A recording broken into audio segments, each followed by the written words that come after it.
Hello everyone, in this video, I will show you how to connect with Google Support using live chat. First, open your web browser and go to support.google.com. This is the official help center for all Google products and services. At the top of the page, you will see a search bar. Type in the issue you are facing, for example, Gmail login problem or Google account recovery, then press enter. You will see a list of help articles. Choose the one that matches your problem and scroll down to the bottom of that page. Look for the section that says Contact Us. Click on that option. You will have to answer some questions about your problem. You can type anything related to your problem and it will take you to the next step. Just click on Next here. After that, if live chat is available for your issue, you will see a button that says Chat or Start Chat.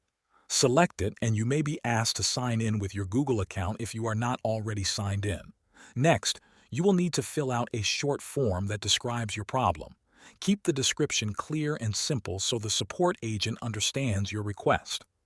After submitting the form, a chat window will open and you will be connected with a Google support agent.